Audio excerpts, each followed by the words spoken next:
გამარჯობათ, მე ვარ თუთქაჩის მოდერატორი და ამ ვიდეოში გასწავლით Fermware-ს პატარა ხრიგს. ჩვენ გვესაჭიროება ეს პროგრამა Fermware Clicker. ამოვიძებს ასეთ პანჯარას. შევდივართ ფერმაში და აქ ვირჩევთ რამდენი კუბიკის გვინდა და ვწერთ აქ. მე მაგალითად მინდა ახლა 12 8-ზე და სისწრაფე 100. მე ამ პროგრამას ვიდეოს აუცილებლად მოვაყოლებ. შემდეგ ასე გვექნება, ამას მოვნიშნავთ, ავირჩევთ რისი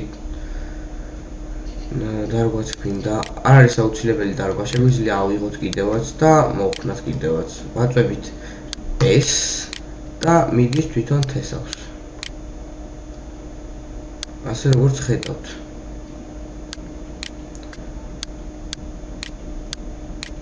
შემდეგ გამოვხდათ უგინდა ვაძლევთ Q-ს. და როგორც ხედავთ, ჩვენი მოსავალი დაიდეს და არავითარი წვალება არ დაგჭირდებათ ამისთვის. მადლობთ ყურადღებისთვის. თუ რაიმე შეკითხვა გაქვთ, დატოვეთ კომენტარის სახით.